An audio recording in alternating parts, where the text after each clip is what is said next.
the one drinking beer. I'm drinking water. 2 touchdowns a game? Yes, in the game. You're tripping. How high? No, It is high Super Bowl time. I don't know what we're doing in the front office, man. Twiddling our fucking dick. Ryan, I just need you to drink this. Wide receiver trivia. That's what she said. What the fuck? Upset. Are those crutches? You can see Ryan's crutches in the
Twiddling our fucking dick.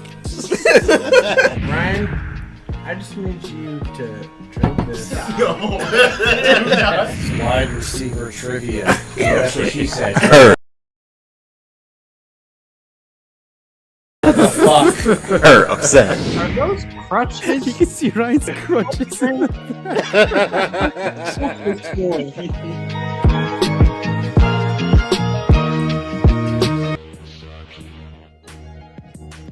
What is going on, folks? Welcome back to After Further Review. This is episode 201. I am your co-host, Jalen Brown.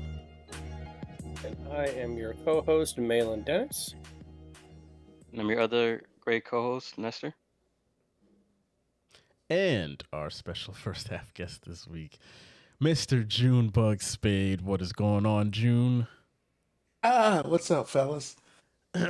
Thank you, sir, for joining us for yet another week. I'd like to apologize, a little off because we just had a technical false start a second ago. So I was just trying to get things back together on the fly there. But anyway, gentlemen, how we doing this week? Pretty good. I'm great. Good. Full week of preseason football. Couldn't beat it. Shall we open up with our usual cheers with whatever you may have? Air. I'm feeling under the weather, so you get tea from me. Water. Well, Malin. I'm taking a shot of a bonded Jack out of the shot glass of a team that beat June's Longhorns in the Sugar Bowl. Yes, sir, Huskies. June's face. All right, folks. Let that slide. If you're new to the show, this is an NBA and NFL podcast. It's about to be a big NFL show for the pretty much the rest of the calendar year. So we do this show every Wednesday night live on YouTube. So if you're not aware, if you're only listening to us on Spotify or Apple or whatever, you can click the first link in your podcast description to be taken to the replay of this current episode on YouTube. But if you want to tune in live, it's every Wednesday night, 9:30 p.m. Eastern Time. Subscribe to the YouTube channel. Give this episode a like. It helps the channel grow. And, weigh in the live chat if you want to be part of the conversation in real time. Before we get right into our record predictions, Nestor and I conducted call it a social experiment just a couple hours ago. And we had random people pick the order of our first round of our fantasy football draft. And the Bucks had this kind of creamsicle day event at this place called Armature Works here in Tampa. So I hold the results of our first round here. It's all flipped, so you guys can't really read it. But I will just read this off very quickly. There will be a full video coming out in the next coming days here. But starting at pick number 12, we have myself, Bill Belichick. Number 11, my balls so in it's not your rigged. beer. What the fuck? I'm 11. Number 10 is Bullshit. Team Johnson. Number 9 is KU Colts. Number 8 is Frank Leo. Frank, shout out to Frank.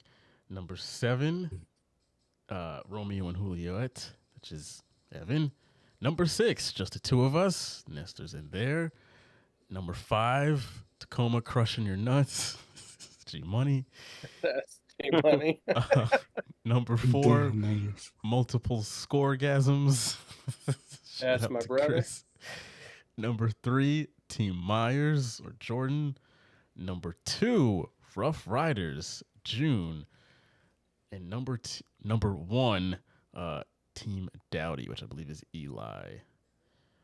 What did I do to you, Jalen? You're Sir, 11. I am below you. Okay, but isn't this a snake draft? Correct. So you get to pick back to back. Right. I'd rather have 12 than 11. Yeah. I'm taking Nestor Tua, did- baby.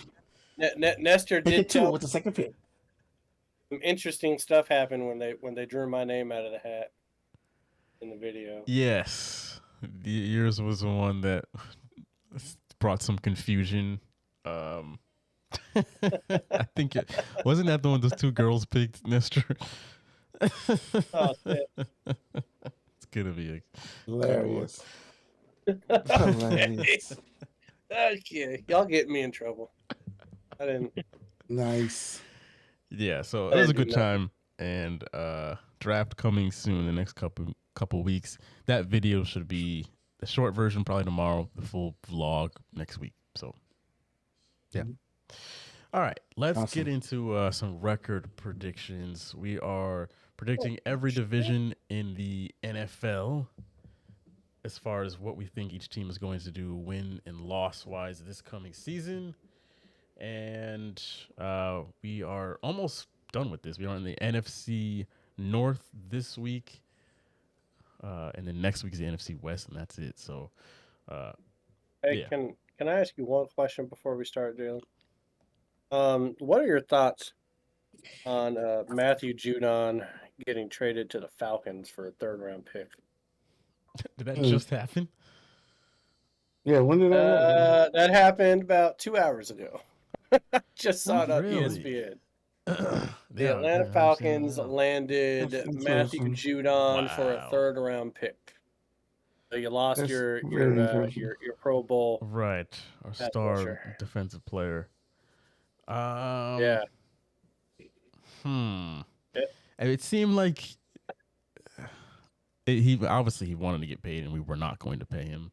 But it did seem like this past week or so that things kind of cooled down, and as if he was going to stay, but it was still something that was being talked about. So it's not too big of a surprise. But for a third round pick, I would have liked to see us get a second out of that. I don't know. Kind of feels like we just let him go for nothing. He is 32, but That's Right, okay. You he's still up have a there. top 5 pick. kind of sounds like you don't have to worry. You're still gonna have some high draft picks, even if you don't. We're gonna be at the bottom this year, so we got to make sure we get The a bottom of what? fair compensation.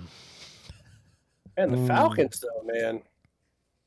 I'm telling you, man, if the Falcons just turned it over to Michael Penix, that roster, I know. it could Yeah, be scary. I don't like the fact we got a 3 for him. I feel like we should have gotten a 2. If we got a 3, then we should have gotten a player with whatever. Right. Sorry, I just saw that come up, and none of us had talked about it yet, so I didn't think anybody knew. I was like, damn. Mm. That Yeah. must have just happened, All right. So yeah, we're doing NFC North, and we pick in the order that the division finished in last season. So we're gonna start off with Detroit, and June. We'll start with you. How do you think the Lions are going to Oh. fare this year? I kept going back and forth with this team on their schedule and their roster, but I got them going 11-6. Because I think two teams in that division is going to challenge them. They still have a very good team, and I went over the free agent signings for this team. They did a lot of. I didn't count them all, but Detroit did a lot of flipping of their roster. They they signed at least 16 to 17 new players on this team, maybe more than that. And I saw that they just did some more transactions. So they're trying to find that right combination. Of course, they kept their main players, but right now they're really looking um, to make some moves, and that tells me that they're going all in this season. That they're putting this roster out there, and they're saying to themselves, "This is the team that we're going to take to the Super Bowl." But they're going to have two teams challenge them. But I think 11-6 is a good record for them. 11-6. All right, Malin. Yeah, I got them going 11-6 too. I just when I looked at the schedule, I mean, it is tougher knowing it, Green Bay has love and the Bears are an anomaly. Like the Bears could possibly split with every team in the division. I don't think that could be outlandish to suggest, especially because, hey, Detroit plays the Bears 2 out of their last 4 weeks. By then we'll know what the Bears are. And maybe they start climbing a ladder and get better as the year goes on. But I mean, they got to play the NFC West, and then on top of that, because they were the division winner, they also have to play Dallas, which is not an easy out. And they drew Houston, which is not going to be an easy out. And so, I mean, I think they'll do fine against Jacksonville, Arizona, Tampa, the Rams, especially because Matthew Stafford has a hamstring injury. And when he starts getting injured in preseason, things aren't looking that good for him at his age. And so, I mean, I see 11. I mean, they could go 12, but they'd have to beat probably Chicago both times. They'd have to split with Green Bay. I really don't see them beating San Francisco at the last week of the year. That right there, that game, week 17, or week 17, the second to last week.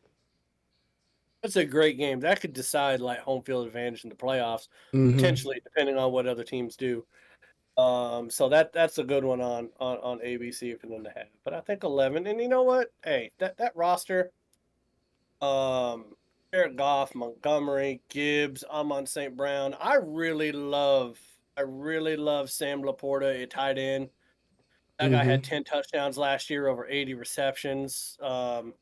He's going to get picked up, and he's going to be Nestor's new Kyle Pitts. He's going to pick him up, and then he's not going to do anything. So, I mean, yeah, I like him. How do you know? 7 wins. You said 11?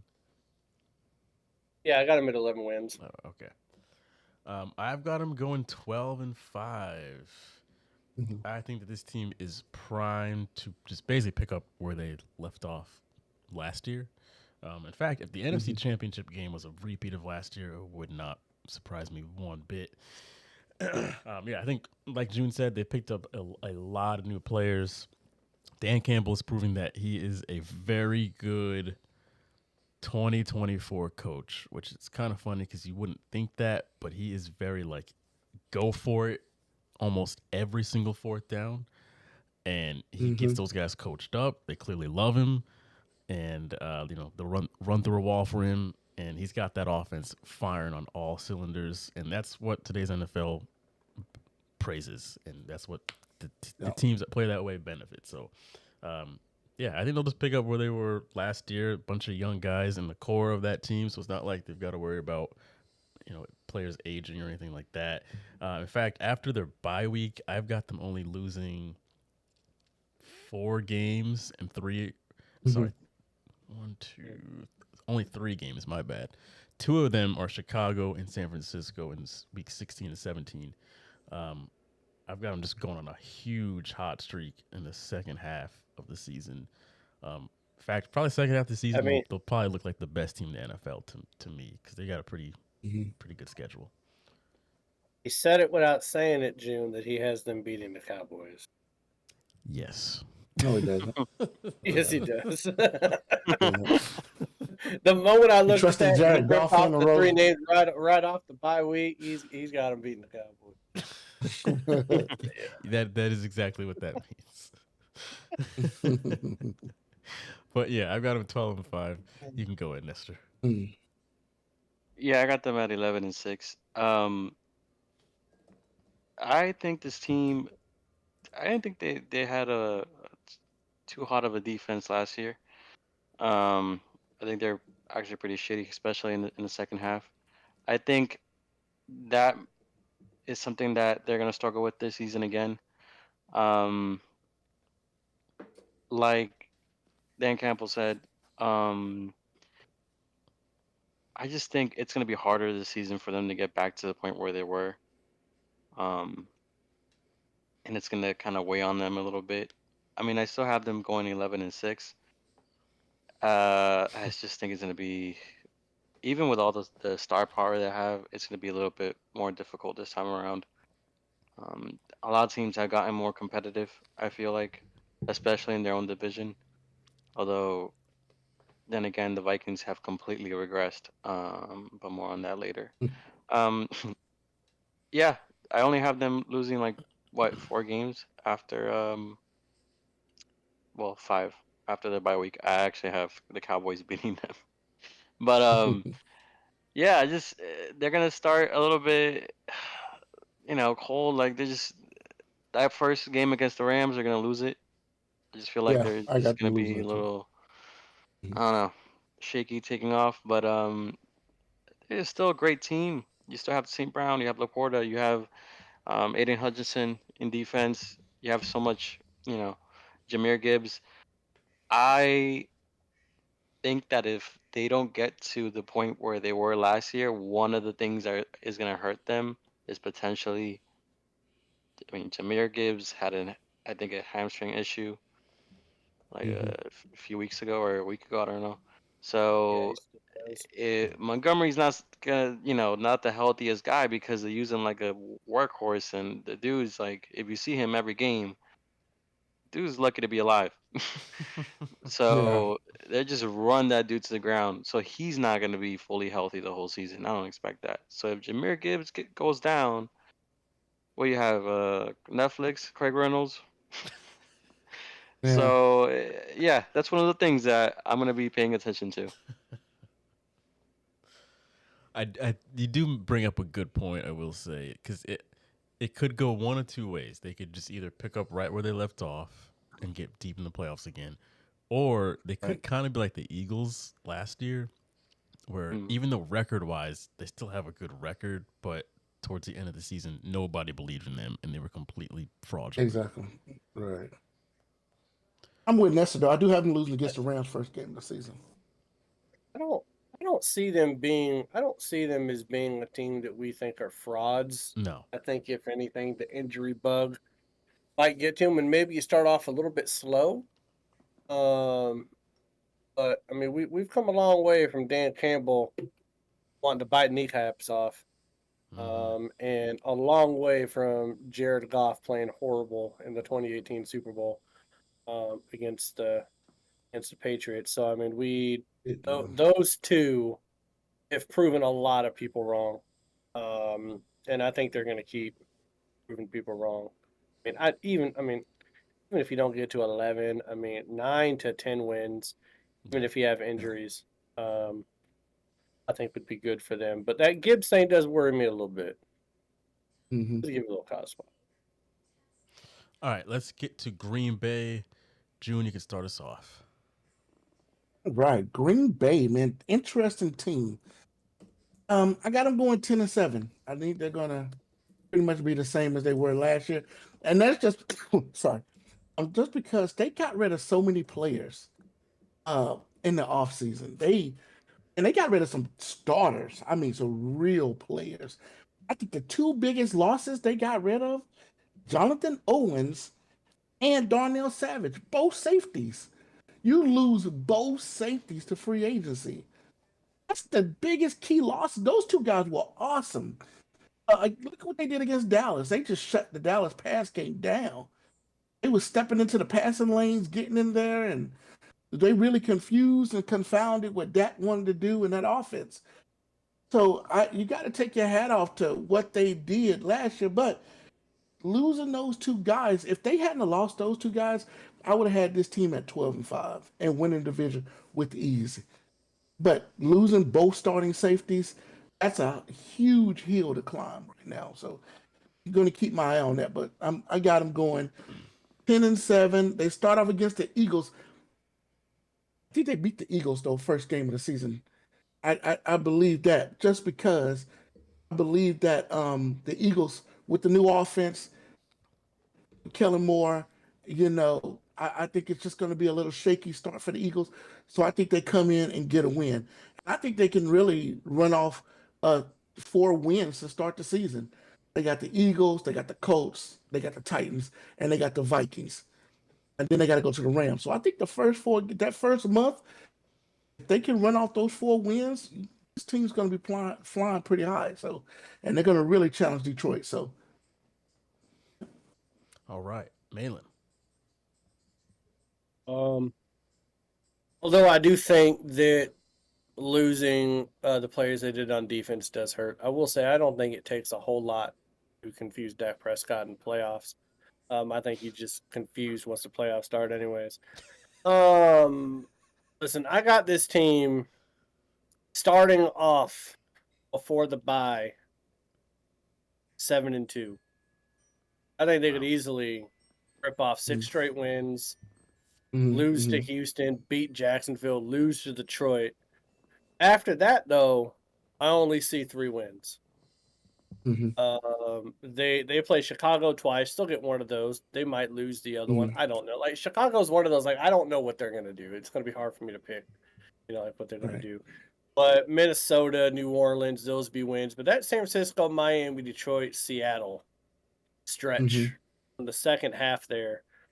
And you got San Francisco at home, yes, and you got Miami at home, yes. But again, you're playing a dome against a very wide open 49ers offense with Christian McCaffrey, and then a very wide open offense in the Miami Dolphins. It doesn't matter if it's late November, they're going to be just running all over that field. Then you got to go to Detroit and to Seattle. So I don't know. They might get one of those, so maybe they get to 11, but it'll be 10. And I think is good. It was good.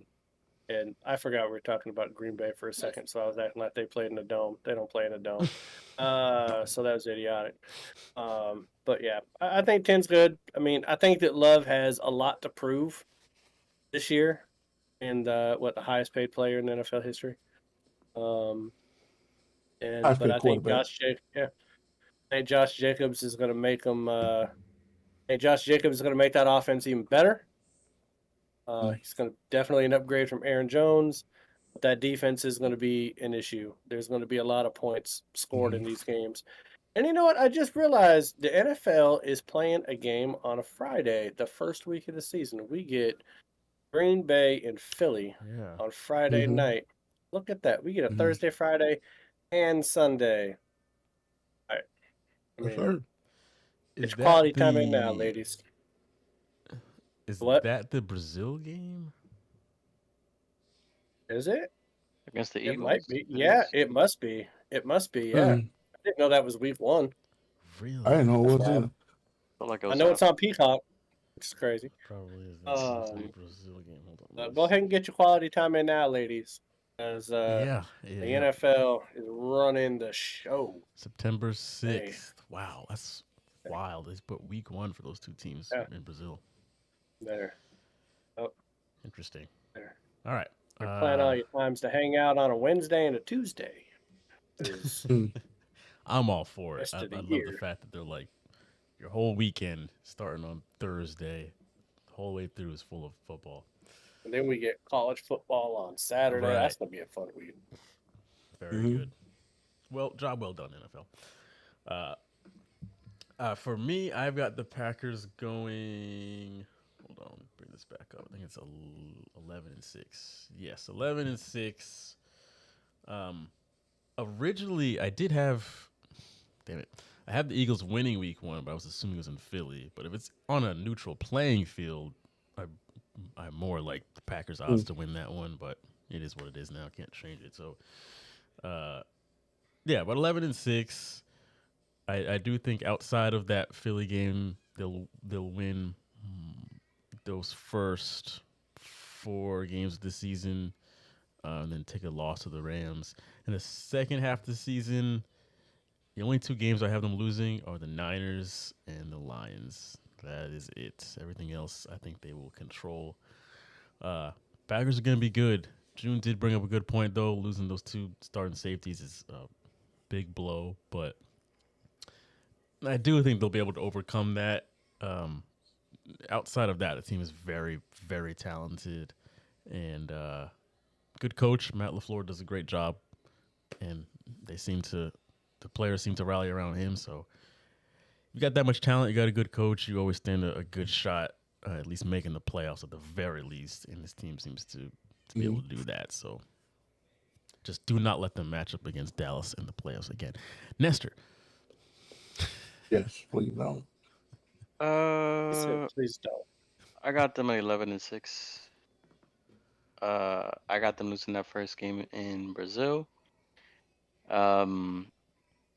It's gonna be a tight game at home against the Colts, and then after that, yeah, I feel like after that bye week, they'll be fine. Right before that bye week, they actually beat Detroit and at home, and after the bye week, yeah, I mean against San Francisco, I see them losing that.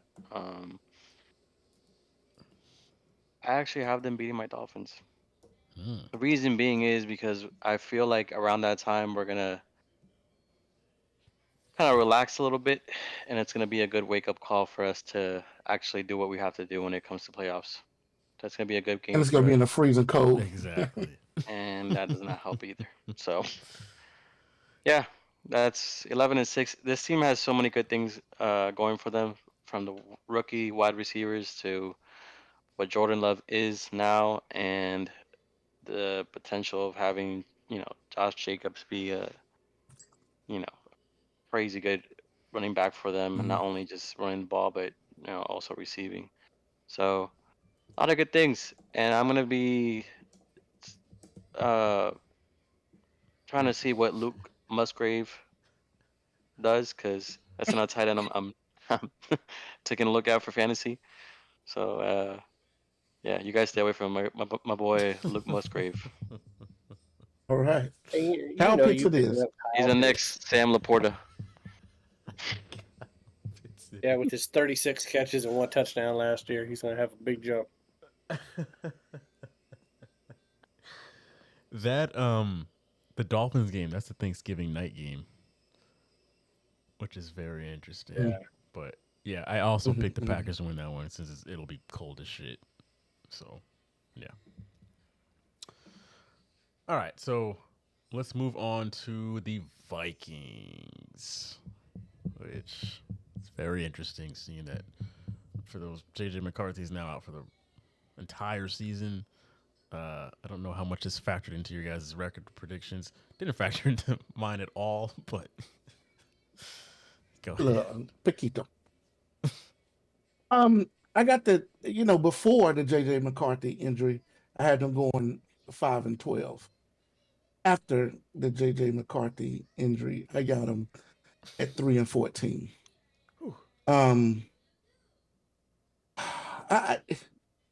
This quarterback room, Sam Darnold, Jaron Hall, and Nick Mullins. That's your quarterback room for the Vikings right now. Sam Darnold will probably get the nod to start the first couple of games of the season, but he's not going to make it. He's got the Giants, the 49ers, the Texans, the Packers, the Jets, the Lions, and the Rams. And it doesn't get easier with the Colts and the Jaguars. It could be November before they get their first win of the season against the Titans. Because the Titans will probably be switching quarterbacks around there too. It's just a bad football team. I feel bad for Justin Jefferson. And the question I wanted to put out to the group: do you think they'll trade Justin Jefferson? You think he'll ask for a trade? Especially if they start the first 2 months off and not win a game. Do you think he'll ask for a trade? I mean, I guess it depends on if he's getting the stats. I mean, that was going to be one of my questions. Is Right. it doesn't really matter how many wins they get, how many weeks until Justin Jefferson ain't happy. I mean, he's looking at that He ain't getting QB his room too. stats. He's looking at that QB room too. I mean, listen, I had him with 6 wins with JJ McCarthy because he doesn't make a lot of mistakes, or at least he didn't make a lot of mistakes at college, right? I had him at 6 wins before. I bumped him down to 3 wins after he got hurt because you got a QB room full of mistakes. You still got has-been Aaron Jones as your running back. You got never was and Sam Darnold and Nick Mullins. It's a recipe for disaster, man. The defense is every name that you recognize on defense. I feel like they're all my age at this point. It just doesn't. I mean, how quickly you can fall. Like they held on to that. What was it? 2017 Magic for as long as they possibly Miracle. could. Yeah, they held on to that 2017 Magic as long as they could, man. And the wheels are just off now. You get a quarterback that tears his MCL. Good for him too. You cheat in college, fuck you. So I'm glad he's riding the injury bug for a year. So yeah, I don't know. 3 wins. I don't even care what 3 they are. It's god awful last team. Before the injury, I had him at 4 wins, so I didn't bother changing anything. I just don't think JJ McCarthy is going to be very good, at least in his first year. Once he develops a bit more, I think he'll be solid. But in his first year, I just couldn't really see him doing much. And this roster is not good. JJ's there. He's the highlight, of course.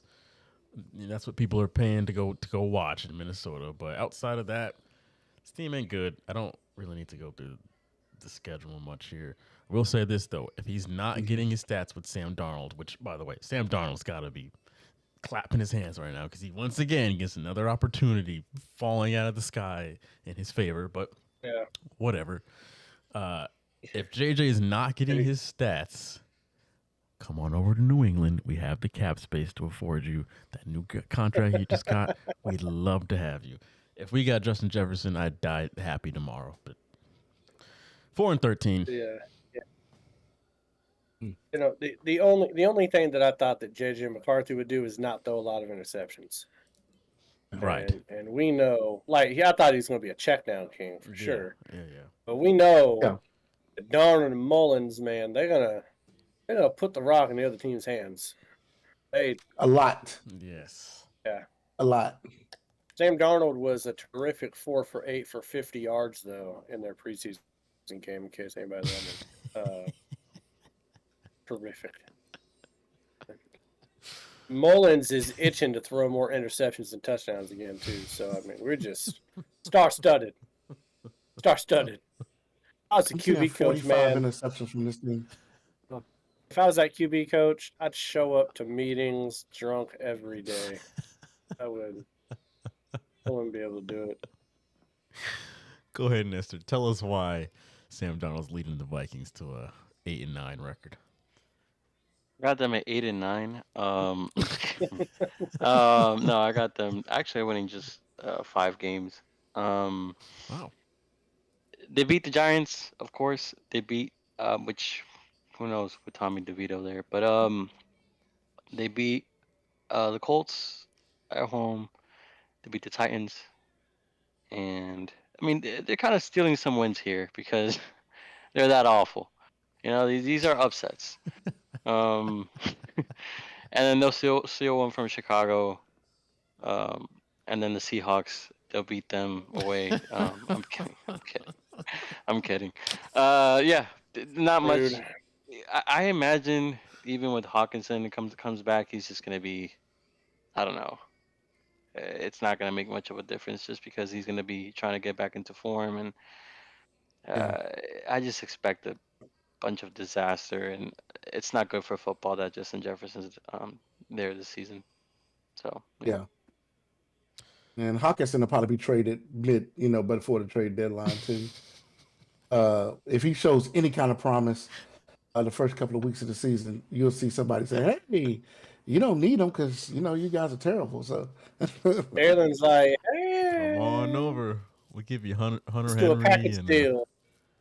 the third You already round got pick. rid of Judon though, so you Yeah. can't get rid of him We'll now. take Hawkinson. No. Whatever you want to give us, we'll take him. Yeah. All right. By the way, I have the Titans beating this team. That should tell you everything you need to know. Yeah. Will Levis, baby. Let's move on over to Chi-Town to round this thing out, where we got the number 1 draft pick making his debut. June, start us off. Why are the Bears going to the playoffs this year? They're going 10-7, and yes, they're going to make the playoffs. My Oh, damn. God. Okay, the Bears are making the playoffs, and I'm going to tell you why. This is their starting 3 wide receivers. Caleb Williams loves stars, and he's got 3 big ones here: DJ Moore, Keenan Allen, and now Rome Okunze. Okay, and they also picked up Dante Pettis, which it's just for. I think they picked up Dante Pettis just because he was a Bear before, knows the system, and I think he'll just add that veteran presence into the locker room. But he's going to be surrounded by veterans. And if Keenan Allen can stay healthy, DJ Moore should be wide open all the time. Like all the time. I mean, DJ Moore is still a good wide receiver. I mean, let's face facts. That guy can play. DJ Moore can play. And then you add the other guys around him. Now, here's why I say they're gonna be 10-7. These are the pickups that they had. I thought was excellent. This was chef's kiss on this. Offensive tackle Matt Pryor, center Coleman Shelton, tight end Gerald Everett from the Chargers. They got another tight end to go along with Cole Kmet. So, and then they picked up another offensive tackle in Jake Kerhow. So the Bears knew what they were doing. Whoever the general manager is up there, he knew what he was doing. He saw what he needed for this team, and they went out and they did it. So you got to look at what their roster is now compared to it was the last couple of years, and you have to say that's a big change. They did more. They're doing more now than they ever did for Justin Fields. They told Justin Fields to get your ass on the field, and we'll see what we can do.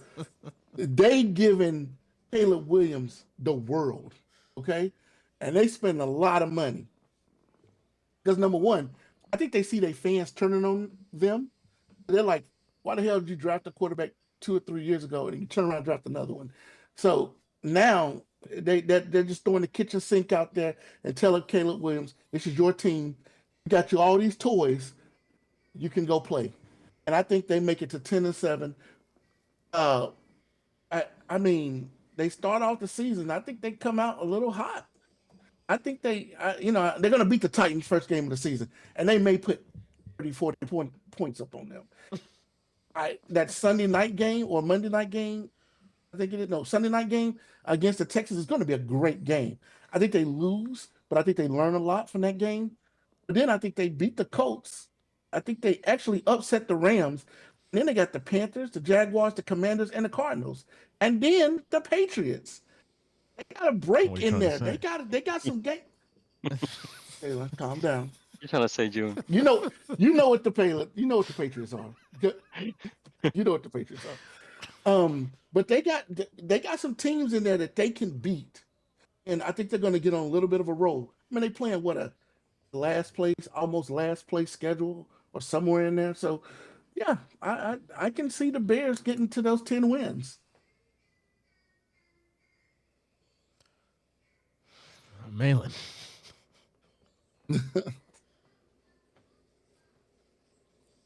I got them going 11-6.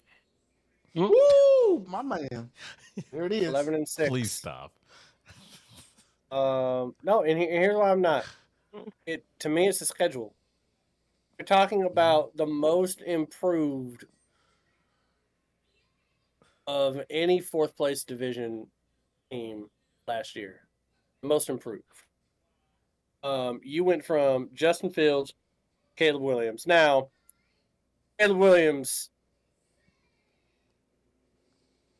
I don't think he's going to be great in the NFL like some people do. People, after watching him, go 4 for 7 for 57%. Skip Bayless was saying that he saw Black Tom Brady out there.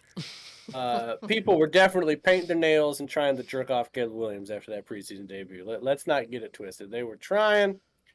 But when you look at the schedule, though, man, 8-1 is not unrealistic. And you look at the roster they have around Caleb Williams, a beefed up offensive line with, in my opinion, one of the best wide receiver cores in the NFL. And DJ Moore, Keenan Allen, and Rome Odunze. Everybody's sleeping on Rome Odunze like he wasn't the best wide receiver in the draft last year. I know Neighbors going to the Giants was really great in LSU. I know he was. Harrison, I think he's going to be really good too, but I think he got a little bit more push because of his namesake. Rome Odunze, though, man. Rome Odunze is that guy. He is going to be a number one wide receiver. Like, I look at it a lot like, the type of immediate impact that DK Metcalf made on the Seahawks, even though they still had Tyler Lockett, right? Like, DK Metcalf became, like, the best number 2 receiver, like, overnight as a rookie. And I think Rome Odunze is going to be better than Keenan Allen. And it'll end up being that number 2. And even if he does, end up getting hurt, you still got a 1-2 punch of DJ Moore and Rome. Cole Kemet, I think his name is. He's not bad. I love the defense. The defense was never really an issue for me. And so to me, it just comes down to schedule. That schedule, Jalen, when you look at it, that's one of the easiest schedules in the NFL. I don't know what the stats are. I don't know if they have the easiest schedule in the NFL going into the season, but it's pretty close to being the easiest. They're playing the fourth place in every division that they play through. And then, Minnesota drops in your lap with nobody. You got 2 good teams in your division. So, and you don't play them till the second half of the year. Now San Francisco, Detroit, and Houston are the 3 biggest, or like the 3 hardest non-division games I got. When you think about it, like Seattle only won 9 games last year. Houston won 10? So it's not like they're world beaters. We just think that they're going to be better than Chicago because of how bad Chicago has been. But I think, man, I really like the roster, Jalen. And they got a really good offensive mind there. Justin Fields is not fit. And like June said, they put a lot more weapons.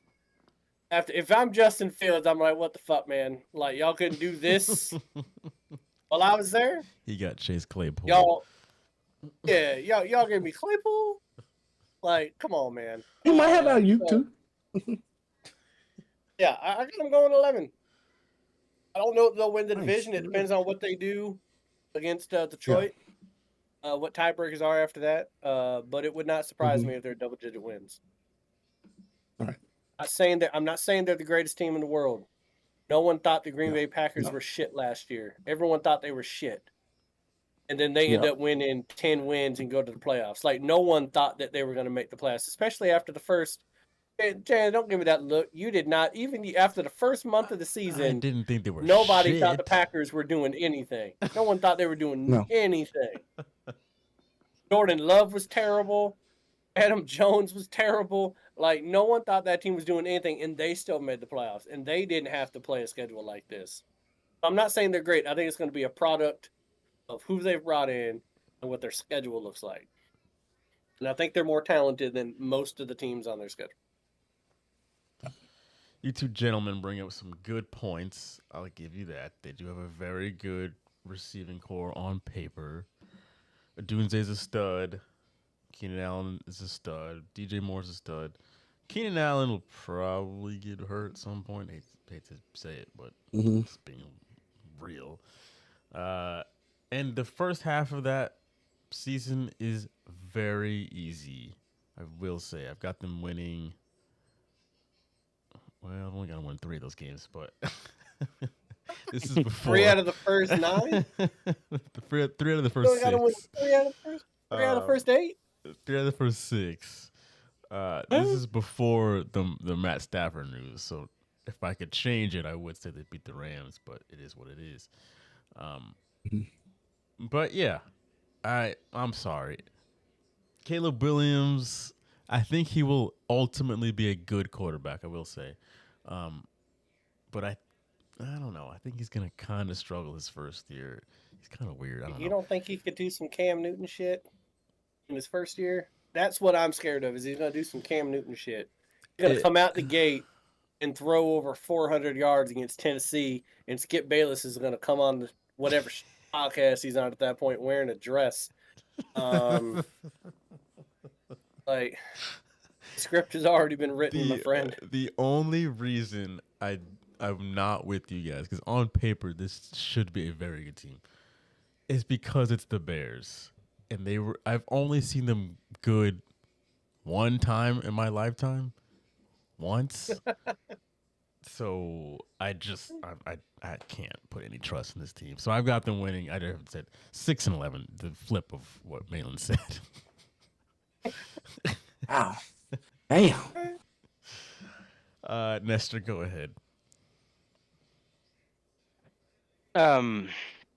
Yeah, they've improved a lot. I think their GM is Ryan Poles. I think he's aware of what his team needs, especially the O-line. So they need to take care of Caleb Williams. They need to take care of the time that he needs to make the plays that he needs to make. Great wide receivers. Not a bad running game. They saw some good things from Austin Booker on defense. So they got a lot of good guys with potential there. So I got them at 8-9. The first 3 games, besides, I think they beat the Titans, but they'll lose 2. And yes, against the Colts, back to back, just because they're gonna take some time, warming up. But this is a team that I expect them, not this season, but the one after that, they're gonna have a winning record. Honestly, if they can just keep their heads straight on and just not do anything stupid.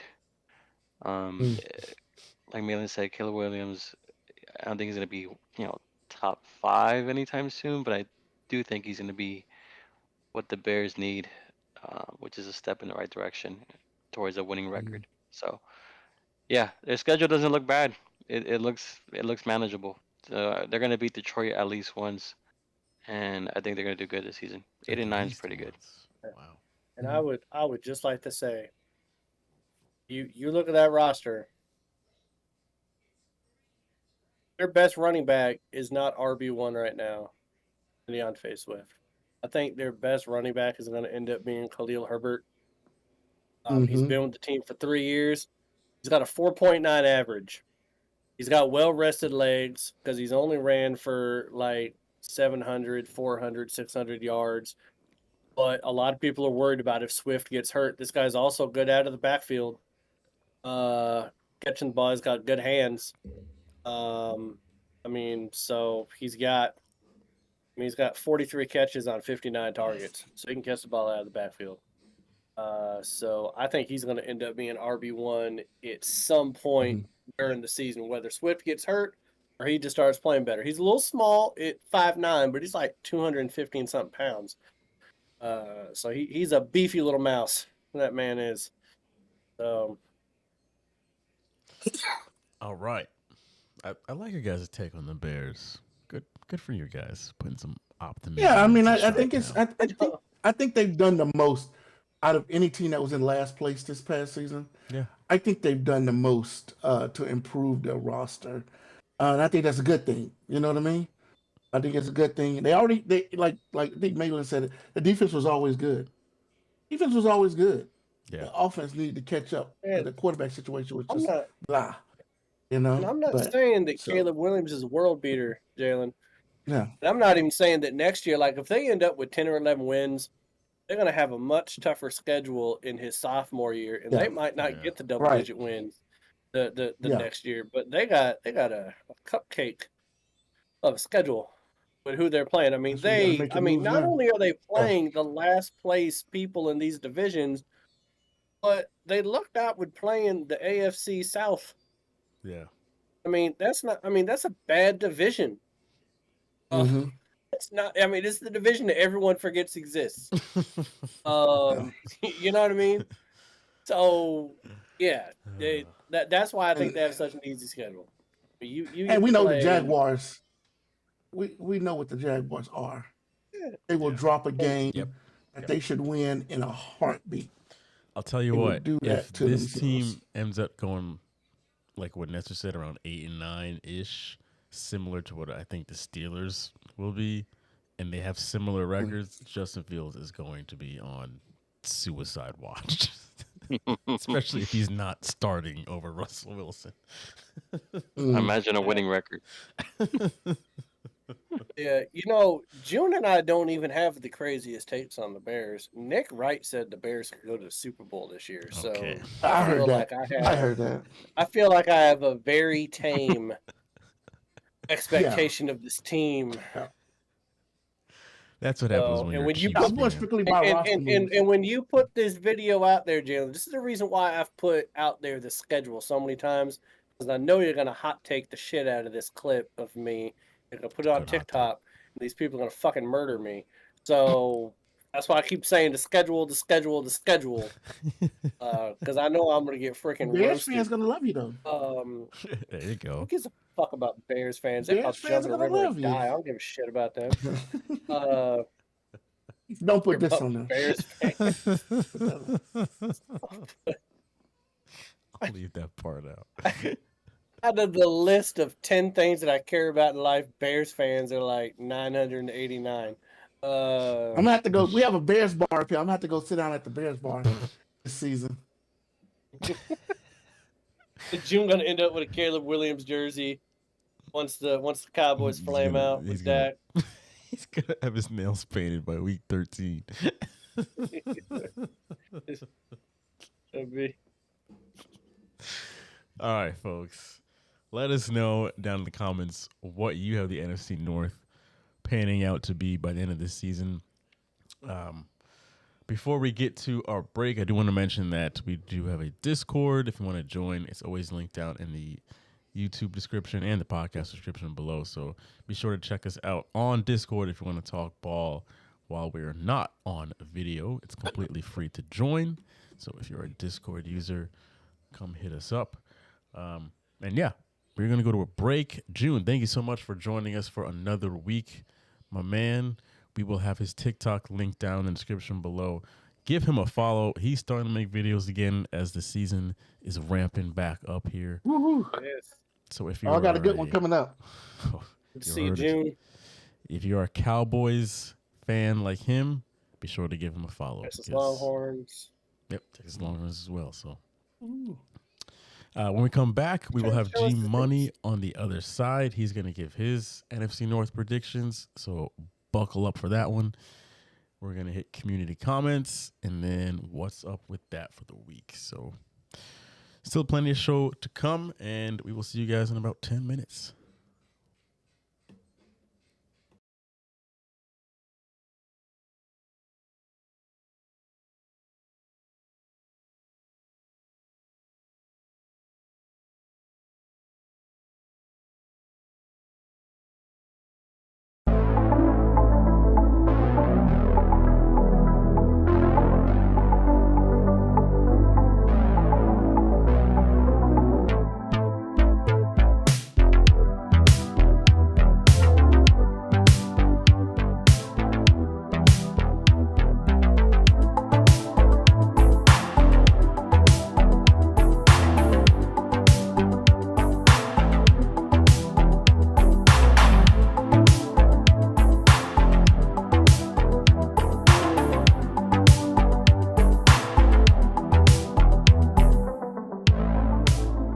What are the Niners doing with Brandon Ayuk? Are they going to sign him or are they just going to trade him? They already have a deal in place with the Steelers. It's just one phone call away, but yet they're still trying to give him a contract extension. Those are two very different things. I don't understand what the holdup is. If there's a deal on the table, just move him. And this is coming from someone who doesn't care about either one of these teams. But if I'm the Steelers, I'm annoyed because now you're just taking precious time away from getting him integrated into their offense. The Niners don't really care because Ayuk already knows their offense. Something tells me they're going to end up just keeping him and giving him a bit more money. Maybe not exactly what he wants, but 49ers fans, I'd love to hear from you guys. What do you think about this whole thing? It's becoming ridiculous because literally every other day it seems like there's a new piece of information, but nothing has happened. They got the Packers coming in, which is going to be a pretty tough game. They could come in and sneak a win against Philly in that game. The first 5 weeks, you look at, they got Packers, they got Falcons, they got Saints, they got Buccaneers, and they got the Browns. They can get on a little roll, and Jalen Hurts can get used to this new offense. But I think it's going to be a learning curve, and I think once he go up against better defenses, I think they're going to kind of shut him down, tell him more. His offenses get shut down by better teams. So I think that's why it's going to take a learning curve for Jalen Hurts to get this offense down. And that's why I only got him at 11-6, because I think it's going to be tough for them to beat the better defenses in the NFL.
Did you know AFR is also on Spotify and Apple Podcasts? Click the first link in the description below to listen to the most recent episode of the show. This is our first episode of 2023. First episode in a studio. Also, Nestor's last episode for quite a while. About 6 months. Physically. He'll join us virtually. Or 6 but- years. Are we going to do some international shit? Hey, you'll be the first person to call in from another country. That's insane. Yeah, because our technology is that good. There you go, We folks. can make that happen. 4 weeks ago, and I needed George Pickens to do something. And he had 1.9 points. You're the starting wide receiver, and you have 1.9 points. I needed 7 points. I needed 7. I needed 7 points. And the man got 1.9. Shaq, don't spell it. What the? Hell. Do it. Ryan doesn't get drunk. I don't know at what point that Kansas City got to being this bad on defense. You can't hate him with Hopkins.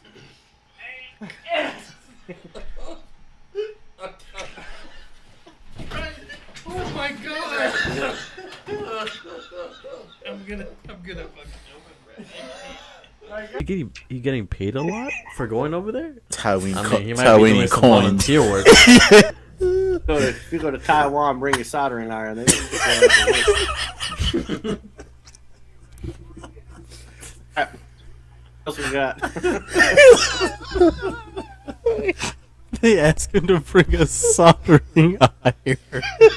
How they could disrespect us on the TV we made?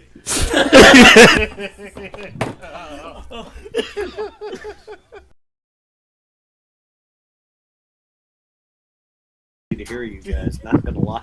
I have Carolina going 7-10. Dave Canales, man. I have them having one out of 7 against the Chargers in week 2. I have them beating Chicago because I think they're better than Chicago. They're better than Washington. They're definitely better than New Orleans. I have them splitting with Tampa. I have them beating Atlanta. I have them beating Vegas. Cowboys still have not given CeeDee Lamb an extension, and Jerry Jones doesn't seem to be bothered. The man is quoted as saying he has no sense of urgency. He didn't know what to say, really. He's just like, I guess it gets done when it gets done. Cowboys do not seem to value one CeeDee Lamb. And y'all keep trying to say he's top 5, but hey, that ain't got nothing to do with me. It ain't got nothing to do with me. All right, Eagles fans, you know the drill. 3 questions before the regular season. Let's go. Number 1, can the Eagles make it back to a Super Bowl without the 2 coordinators they had on their last run? Number 2, is the offense better or worse now that you have Saquon Barkley, but you don't have Jason Kelce? Number 3, how much do you trust Gainwell and Shipley to run the rock when Barkley gets hurt? Because we all know that's going to happen. Let us know in the comments.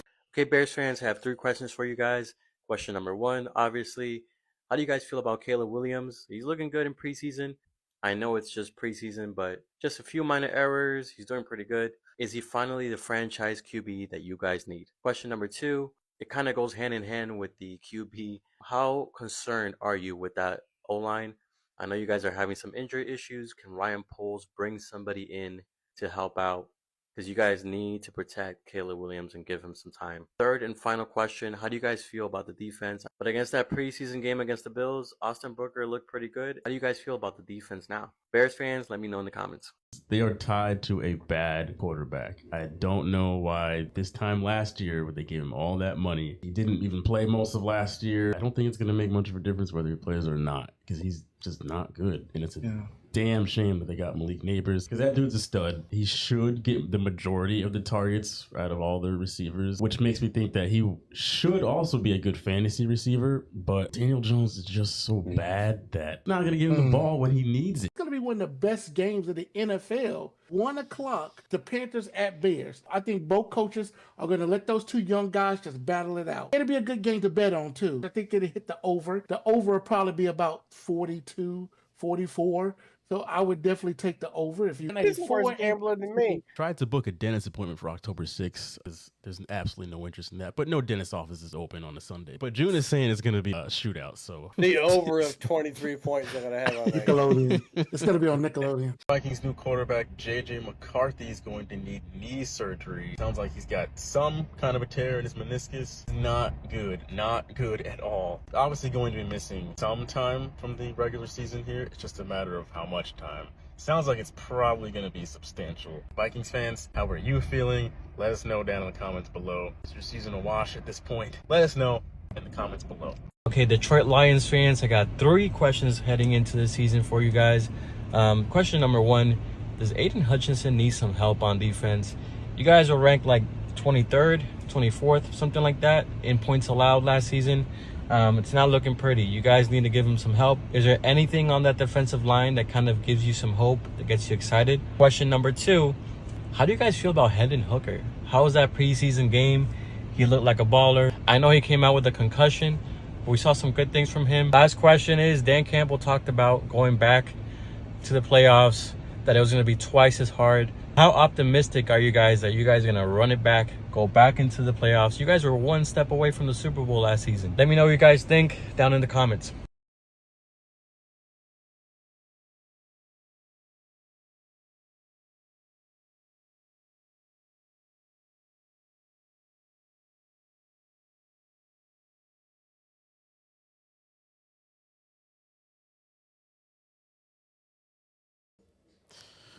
Welcome back, folks. Welcome back to your favorite show on the internet. Second half of After Further Review, episode 201. We are joined by the one, the only G Money. What's going on?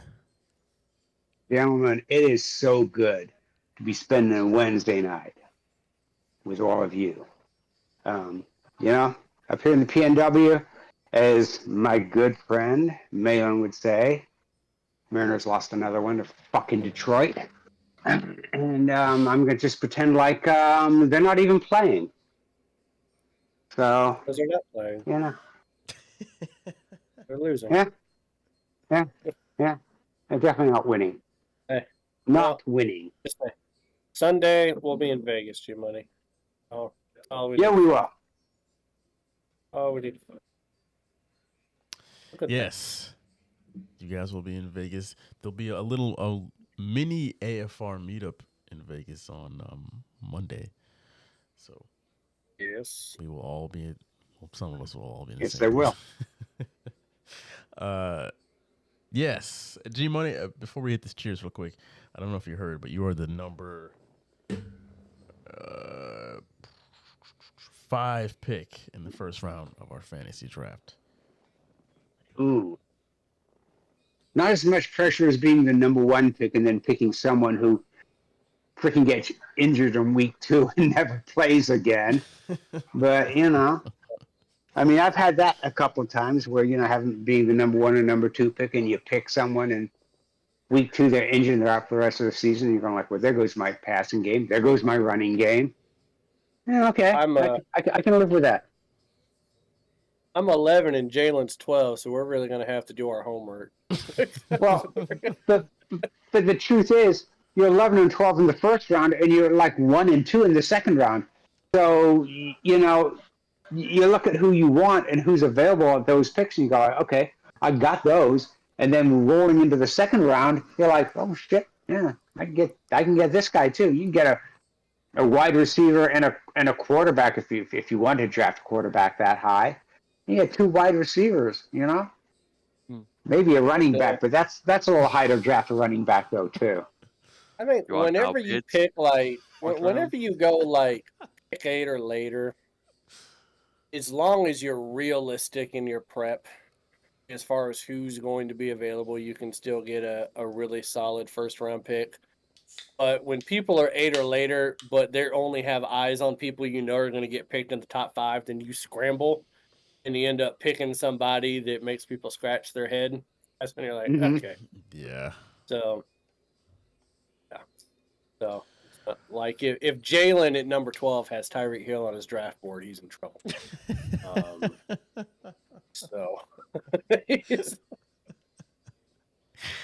Let's take our second half. Cheers, boys. You might be able to get Kyle Pitts though. KP There we are. might still be available. He might still be available at 12. I don't know. I'll make sure to get him. Yeah, Ness is going to surprise us all. I'm drafting nothing but tight ends. Interesting strategy. There's a lot of that in downtown. Never mind. If he's drinking that BBC on draft day, he might be drafting players on the way they look in football pants. Definitely no shortage of those at Armature. Let's go into G Money's record predictions. What's going on in the NFC in your book, G Money? Okay, to preface this, I did all these picks after week 1. So when week 1 we did our initial picks of, I think it was the AFC South. Yeah. I turned around and just did all the picks. I figured, let's just get them ahead because you never know what's going on. So these were based back then. So Detroit I have going 12 and 5. I don't think they're pretenders. I think they're probably close to being the best team in the NFC North. I think there's going to be some hiccups still. I do like their defense. And they just need to stop going for 4th down every single fucking time. I mean, it's not Canadian football, guys. Stop it. Just fucking stop it. You don't need to go for 4th down on 4th and 15. Or 4th and 1, but you're on your own 16. No, just don't. Just punt the ball. You got a defense. Let them play. Green Bay, surprisingly enough, I've got them going 14-3. Like I said, I did this a few weeks back. And I have them starting up going on a freaking roll. Going 9-0. 9-0. I mean, Shit. I didn't know anything about. I didn't know that Minnesota would lose a quarterback. I'm not sold on Arizona. Jacksonville's kind of you're not too sure about. Tennessee, you're definitely not sure about. Indianapolis. I mean, some of the teams they're playing, you don't know what they actually have because with Indianapolis, Richardson was out like week 3 of last year, so you don't know what Richardson is, and you saw him in college, but he didn't play that much in college either. So it's like, okay, I had them beating Minnesota, and that was before, of course, JJ went down, and as you all elaborated on earlier, their quarterback room is a fucking mess. So there we go. So we go to Minnesota once again before JJ went down. I had them going 7-10. I'm not going to change that because that would make me go back and change all the other picks I made prior to. So 7-10. Do I think they'll do that now with JJ down? Probably not. They're probably closer to 5-12. But I'll still stick with the 7-10. And Chicago, yeah, they have a great wide receiver crew. I'm still not sold on Caleb Williams. And, I kind of, when I see what Chicago is doing in the preseason, and granted this is only one game, and they're probably not winning all 3 of their preseason games, and they'll look good. But then, so did Washington under the old ball coach, Steve Spurrier. They were blowing people out. They looked good. Everybody was looking, hey, look at them. And then they sucked the fucking air out of everything come regular season because teams are going, yeah, we were playing our first team defense, and we sure as hell weren't playing the defenses we're going to play in the regular season. I'm not sold on Caleb Williams. We can all agree that he didn't have the wide receivers last year at USC that he had the previous year, but he still didn't win anything. And he didn't win anything at Oklahoma. I don't know what people are seeing in him thinking that he's going to lead them to the promised land. I just don't see it. Did they improve the O-line? I'm not 100% certain that they did. I know they improved the wide receivers, but once again, if Williams isn't getting the time to throw the ball, then you could have Jamar Chase, John Jefferson, and we'll throw in CeeDee Lamb because some people think he's a top 5 wide receiver in there, and it would do no good. So, yeah, I got him going 4-13.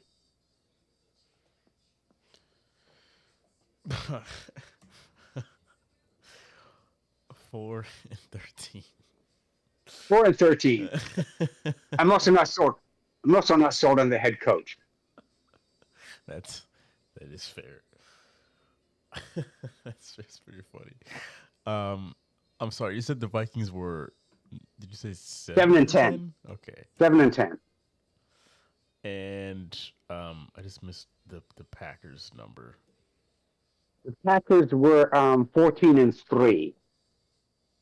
14-3. Jesus. I mean, as much as June wants to talk about them getting rid of both their safeties, they picked up a couple of safeties too. So it wasn't like they dumped them and they don't have any safeties. Yeah. They've got a couple of safeties in there. So yeah, I mean, they might just want to take a look. He might just want to take a look at who they picked up, both in free agency and in the draft. Yeah. All right. Well, outside of the Vikings, we all have pretty similar picks for most of these teams. But for the Vikings, it's a bit only because G Money picked this early before the McCarthy injury. And then the Bears were all over the place on the Bears. But Packers and the Lions were all pretty similar on those two teams. I will say this, Jalen. The Packers end up 14-3. That means that Jordan Love is definitely the third franchise quarterback in a row for the Packers, and that really pisses me off. That they don't three quarterbacks. Yeah, three quarterbacks. They've had. I mean, if he ends up this good, then that means that the Packers will have had a top five quarterback in the NFL since 1993 up until Jordan Love leaves. And the crazy thing is they only have 2 Super Bowls to show for it. Yeah. Well, you know, and you could easily say they had 5 top 10 quarterbacks because Brunell was a quarterback that got traded to Jacksonville, and Hasselbeck was a quarterback traded to Seattle. So, I mean, you know, when you start talking about... Ty Detmer was not bad either when he went to the Eagles for a couple of years. Ty Detmer wasn't bad before they got Donovan McNabb. Ty Detmer wasn't bad either. There was a lot of people behind Favre, but God damn it, that just pisses me off. All right, community comments. Community comments. While I get angry about the Packers QB situation. Folks, this is where we go through and read some of your comments from the past week on social media. Let's start off with I made a video today asking what the hell are the 49ers doing with this whole Brandon Ayuk situation? Is he going to be a Steeler? Are they gonna just pay him, give him what he wants, and he'll remain a 49er? Is he gonna be a Brown? Is he gonna be a Patriot? Let's go through the comments, see what you guys had to say. Frank says they're banking on being able to replace him with Jacob Cowing and co. Blindside says whatever happens, he'll be in Washington in 25. BJ13X says he's young and wants his big payday, which I get, but the Niners are not managing this well. Hunter says, as a Steelers fan, Kyle Shanahan needs to lay out the damn picks on the table for him now, please. Someone else says they want to sign him, but if he ain't going to sign, they will trade him. Well said. Scoot says Captain Obvious. they're covering all their bases. The Steelers are aware of this. Thanks, Scoot. God Paul 25 says they're letting him see what other teams are offering and then gonna offer a little less, but he gets to not move and can be on a championship caliber team. Here's the thing that's hurting him right now and wanting to re-sign with 49ers. First of all, the 49ers understand the amount of people that they still have to pay. Right. They can't overpay for Ayuk when they're gonna have to pay Purdy. You still got his Bosa got his contract yet? I think so. He got, I think they signed him like last year or the year before. You got a ton of money tied up into players like Warner and Bosa and McCaffrey and Deebo Samuel right now. He's making pretty good money. They can't overpay for him because they don't know what the QB market's going to be. And that's going to be coming up quick. I mean, Brock Purdy could potentially. I mean, if Love breaks the bank at over $55 million or $57 million a year, right? And Brock Purdy has been to a Super Bowl, and come on, in a NFC Championship game in the 2 years that he's been playing football. So I get that, but then you also look at the state tax in California is insane. So whatever the 49ers offer, which is going to be less than any of his other teams, he's going to get a lot less of that money because of the state tax there. So it's one of the things that hurts teams like the Clippers and the Lakers to try to sign people in basketball, the Kings, for God's sakes. So I think they're being smart and not breaking the bank for him. But we'll see. I mean, that's what happens when you're a good team and you got a lot of talented people. You can't keep everybody. Niners fans are just being naive. I'm going to read 3 more comments on this video before I move on. Micah says, smoke screen, smoke screen, smoke screen. This has all been a complete stress ball nightmare. Tyler says, it's the back and forth. See who gives more, the player or organization. It's just how it's done. Debo did it. Bosa did it, etc. And then Justin says, what is Ayuk doing, you mean? Offers from San Francisco and declined them. Steelers have an offer, but San Francisco doesn't want to let him go. Dude going for rings or cash. He's not a top 5, but wants that pay. Well, he did turn down $32 million from the Patriots. From what I heard, they were ready to deal him to the Patriots. He turned down $32 million. I think he wants the best of both worlds. And let's not forget about the fact that the 49ers is still trying to make Trent Williams happy too. Yep. That's true. And Ayuk didn't want to go to the Patriots on top of that. And here's the thing. Here's a stat for you. Without Debo, the 49ers were 1-3. Without Ayuk, they were 2-1. So they can afford to lose Ayuk if the deal is right for them. They don't give a rat's ass about Ayuk. They don't care, if he gets his millions or not. There's a deal on the table. They'll either accept it or not, and they will try and trade him. Now, I don't know why it's taking so long with Pittsburgh. He didn't want to go to Cleveland. There was only 2 teams he wanted to go to. And Pittsburgh ostensibly has been talking to his agent about, a 4 or 5 year contract. So, 49ers, if they're getting the picks they want, to just move on. And what's more valuable to the 49ers, guys? Overpaying Brandon Ayuk and strapping you with the salary cap for a few years, or getting some really good picks for Lynch to use in the upcoming drafts. I mean, he is a good GM. Right. I hate to admit it. He is a really good GM, and he finds a lot of talent. And this is how great teams stay great for longer than 5 years, is by being willing to let go of one piece, get a little bit more draft capital, because you're going to need it. Because if you're the 49ers and you're constantly picking in the bottom half of the first round, you need a little bit more draft capital to keep finding people. So selfishly, I hope they overpay Brandon Ayuk, because it'll shorten this run that the 49ers have. It really will. I don't want them to have more draft picks. They keep hitting on all their goddamn draft picks.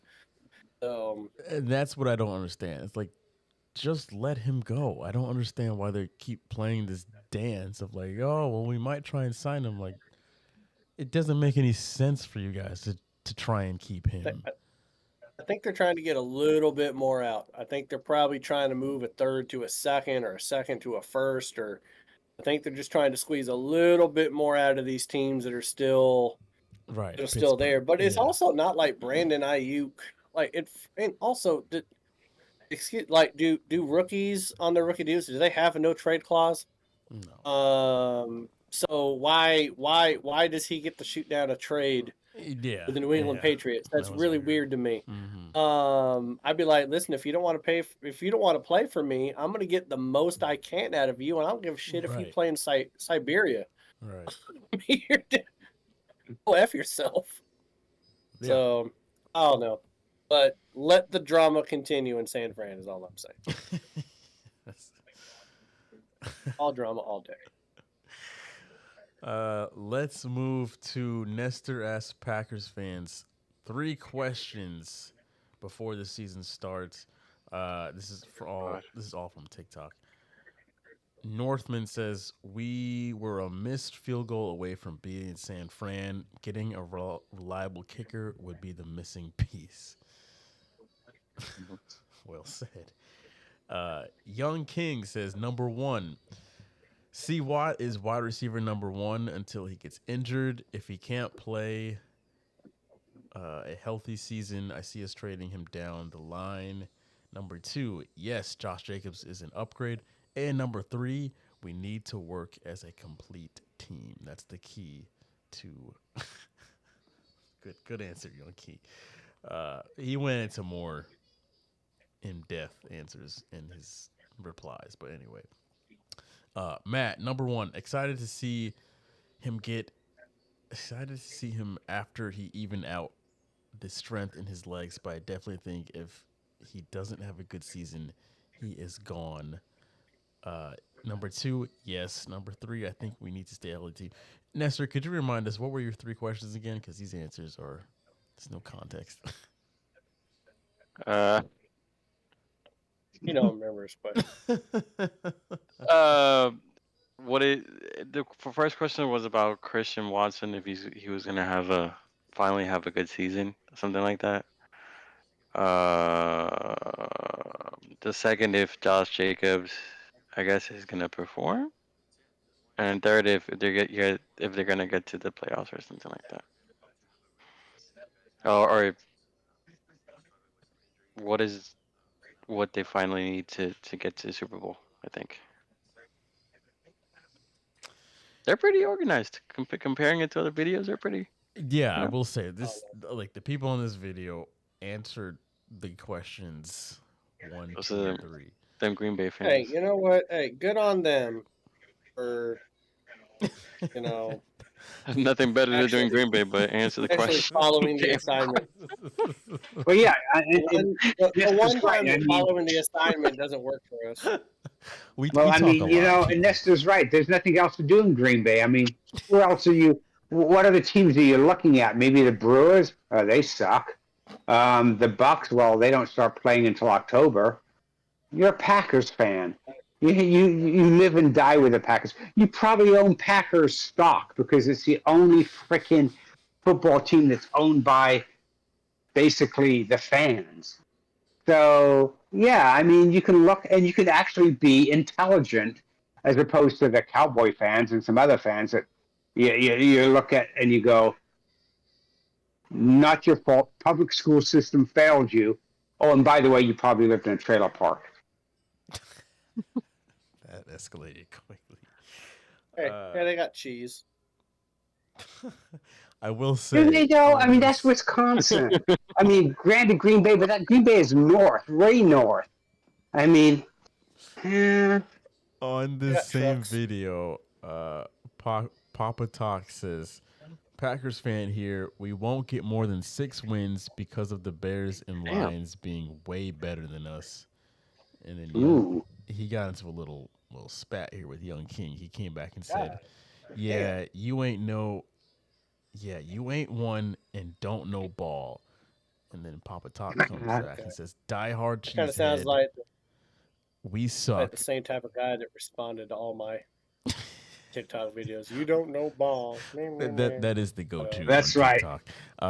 Papa Talk comes back and says, die hard cheesehead, we suck. Jordan Love is overpaid and will ruin our franchise for years to come because of it. That is no Green Bay fan. Okay. And then somebody random comes and says, Bears coming in hot with Caleb Williams. Jordan Love's moment going to be short-lived. Yeah. Papa Talk sounds like he just caught his wife cheating on him and just his whole life is bad. Right. It's all That's over. What that sounds like. It's like everything's bad. Everything's over. And his wife probably owned the stock in the Packers. So now you even got that. He walked in and there was Jordan Love giving his wife some love. And he's like, fuck. Fuck you. Wearing a cheesehead hat. Steve sucks. Wearing a cheesehead hat.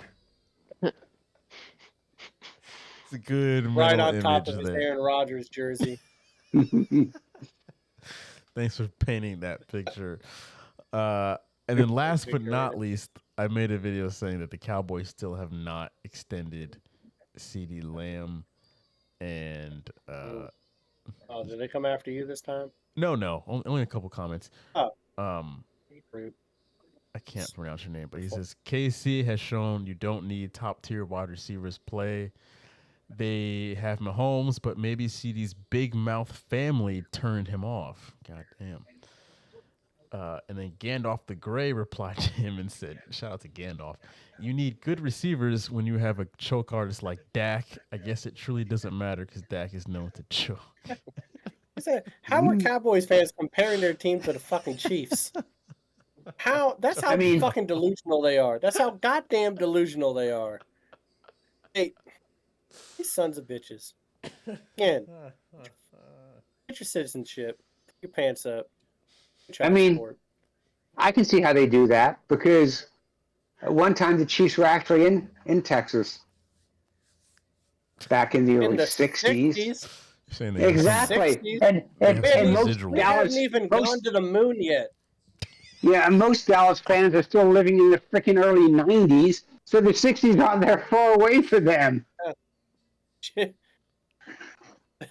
Chiefs were in Texas when we were sending monkeys to space. All right, that's what. Yeah, I mean, not a big jump because now we sent astronauts in space and we can't get them back. It's like, fuck, what do we do? I don't know. They're going to talk to Elon Musk and have him bring them back because Boeing can't do it. So I don't know. Folks, if you want to be featured on community comments, be sure to follow us on social media, TikTok and Instagram at AFR Sports. All one word, pretty simple. Go ahead and weigh in on the blazing hot takes. Can I ask you one question about your video, Jim? Did you at all reference that maybe the Cowboys thought that CeeDee Lamb wasn't worth the money in your video? I did not go that far. I just was quoting what Jerry Jones says when he said he wasn't even thinking about it. Not worried about it. Right. Okay. And that was it. I was just kind of wondering how, Cowboys fans, I think they're trying to steal my kids right now. But for you, they were nice. So that's cool. That was it. I stood as diplomatic as I could. So yeah, I'm definitely not driving down Dallas in the convertible because they have a habit of shooting people. They do. So. All right, let's get to what's up with that. Get there. This is the segment where we each air out a grievance that we have within the world of sports. I want to reiterate that within the world of sports. This is a summertime segment, folks, while we do this during the off season. So this is in, I think, 2 weeks going to end once the NFL comes back. So get all your feelings out here, boys. G Money, we will start with you. What is yours this week? Okay, so I got two. First one. Last time you're going to hear this, obviously it's the Olympics. Kind of twofold. Is breakdancing doing as a fucking sport? It's not a sport. It's a dancing competition. But that being said, fucking Australia, Ray Gun. The fuck is that bitch? She's fucking crazy. The fuck is that jumping out like that? The fuck was that? I mean, quite frankly, I think I needed to hit a couple of blunts, do a half a gallon of Jack Daniels, and maybe it might have made sense. I was like, the fuck is... I could do better than that. I'm old, and I'm so white that I make white people look tanned.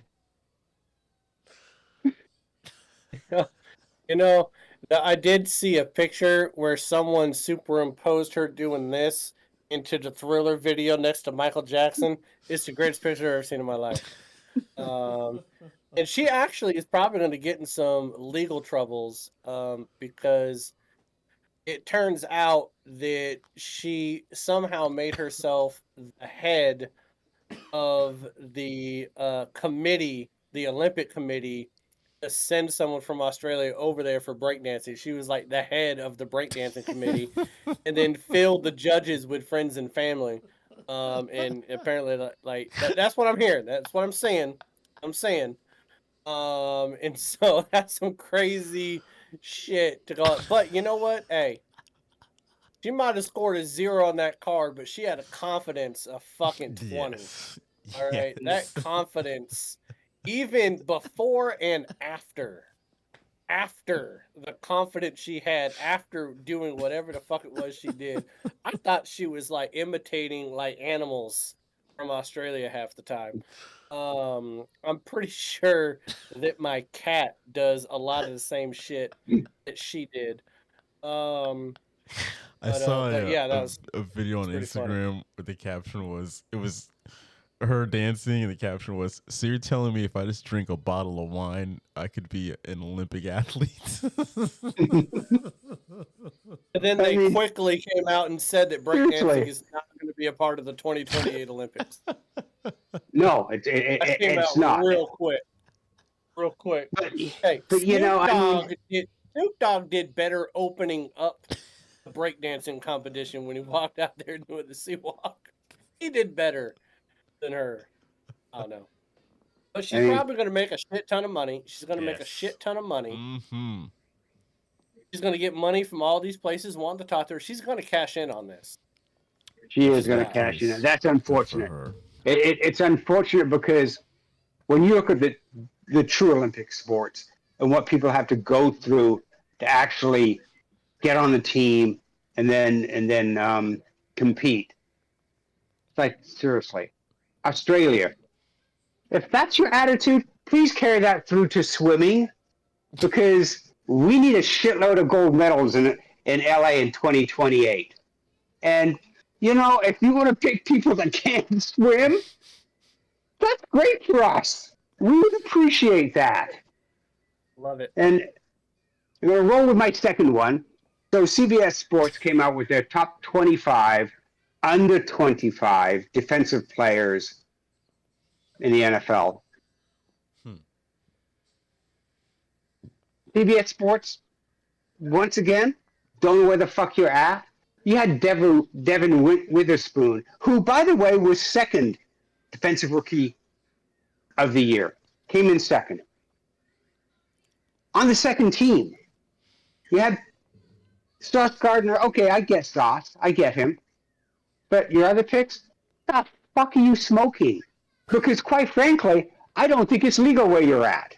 I know it's legal where I'm at, but not where you're at. So you need to put that fucking shit down and actually do some research. Love how G Money talks a lot about weed. What's up with that? There's And always this a might be the reference. first what's up with that in a while with no soccer, so that's crazy. Let's cherish that. There's always a reference to some kind of drug in G Money's. What's up with that? Oh man. For mine, I'll make it quick. I listen, Patriots fans, don't get at me too much, but I'm already concerned with our coaching staff moving forward. Why are we giving Bailey Zappi the majority of snaps in a preseason game? We know what Bailey Zappi is. We got it. We don't know what Drake May is. We don't know what Joe Milton is. Why are they not getting the majority of the snaps in a preseason game and Bailey Zappi is? I like Gerard Mayo, but I'm already concerned as we move forward throughout this preseason.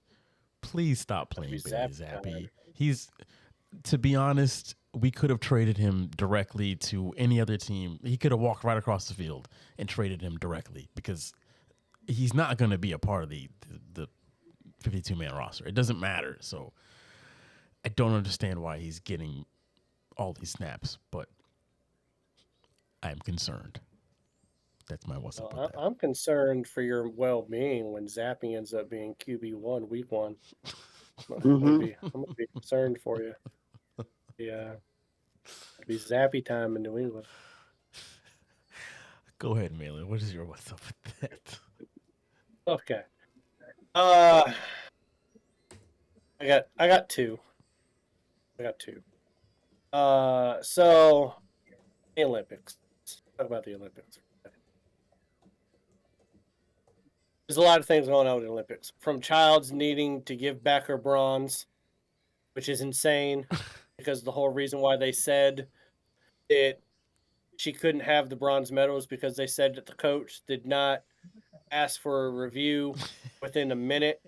And then USA is like, they have video evidence of saying he asked for it 47 seconds. And then they're like, nah, I can't have it. And then it comes out that the person that oversaw that Romanian gymnast getting that bronze medal back had been on retainer for the Romanian government for over a decade as a fucking lawyer. So you have a conflict of interest there. The U.S. points that out, and the Olympics are like, nah, it doesn't matter. And I'm like, okay, you guys are just fucking crazy. I love the Olympics, but I hate how corrupt the IOC is. It's just like just fucking FIFA. You get a world organization and they just do whatever the fuck they want. So I thought that was shitty. Let's talk about basketball for a second. Men's basketball.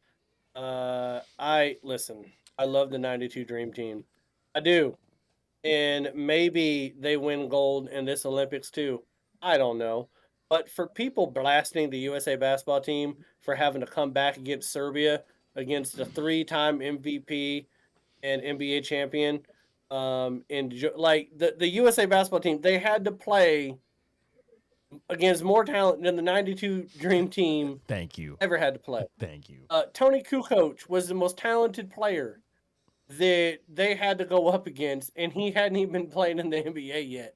And he was the 4th or 5th best player on the Bulls once he got into the NBA. So the talent is so much better. Kudos to Wembanyama, man, the way he balled out in that final against the U.S. I love the way that Curry showed up. To all the people that said LeBron shouldn't have been the MVP, you didn't watch the games. Right. You tuned in for some highlights on the last 2 games. Never mind the fact that LeBron James led the team in every statistic except points per game, and he was 0.2 points behind Steph. So he was number 2 in points per game, number 1 in everything else. He shot 65% from the field. And Steph needed 60 points in the last 2 games to even have a better point per game. He was averaging 7 points a game before the last 2 games. So LeBron James was the clear MVP, which I don't even know when they started doing MVPs for the Olympics. It seems a little bit childish to me. And the fact they make me fucking defend LeBron James, fuck you. Women's basketball, kudos to them. 8 Olympics in a row. Have not lost, I think that's 62 straight 50 games. Yeah. That they've won. And I love the fact that we beat France in the finals on both of them. And it was great. And you know what? We had more medals than everybody else. We tied China for golds. Fuck them. They, again, you need the dope test, the weightlifters on China. I don't know what you're feeding those people, but I've never seen Chinese people that size. Nobody has. So IOC, do some research into that. Now my second one. This is my funny one. Let's talk about the Seahawks are playing the Tennessee Titans this Saturday in preseason games. So they decided to go up early and do some live scrimmages and practices against the Titans today and tomorrow. Well, if you know anything that's happened in the offseason, you know that the Titans signed Jamal Adams to their roster and Stephon Diggs. Jamal Adams. Dude, you are all fucking talk. Let me just read this bit by Greg Bell, who covers the Seahawks. Jamal Adams wrestled Seahawks lead running back Kenneth Walker to the ground on the first play of 11-on-11 here in Nashville. He let his former team know it was him. Then he didn't play much after that because of general soreness. He's already fucking hurt. And then he went back into practice. Jamal Adams meet DK Metcalf over the middle of the field and gets ran over and missed the rest of practice. So all that tells me is that Jamal Adams is doing Jamal Adams things. He's all talk. Maybe he should be Donald Trump's running mate since he calls himself the Prez, anyways. Shut up, man. Just shut up. Like, just Jesus Christ. He's trying to start a fight out there. But the fact that he got hurt tackling Kenneth Walker and meeting DK Metcalf over the middle leads me to believe that he's going to play even less snaps for the Titans than he did for the Seahawks last year, which is saying something. So, yeah, it's fucking hilarious. The man is made of glass.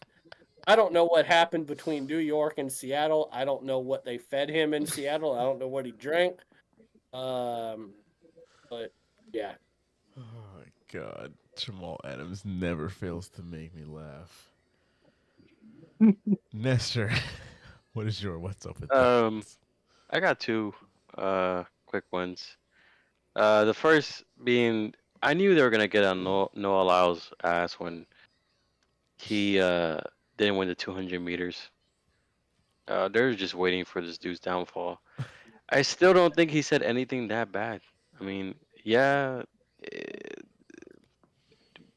who's gonna beat an NBA team, from anywhere else in the world, but at the same time, um, you just want them to go to the Olympics with their full team, and look what happened. They had a good game against Serbia. That was fun to watch. And then maybe because of Noah Lyles, we got one of the best performances of Stephen Curry of any international game. So that was insane. That was really fun to watch. And then looking at the French teams on the bench, looking at their faces was a hilarious thing because they were like, "How are we supposed to compete against this? Do anything against this?" So that was pretty cool. The second thing is, people don't really understand how safe the U.S. is. Barcelona has a 17-year-old prodigy, and within the time span of a month, his girlfriend cheated on him, and now his dad got stabbed in Barcelona, and he's in critical condition. Jesus. So not too long ago, some kid from another good talent from Liverpool, Luis Diaz, he was in Colombia.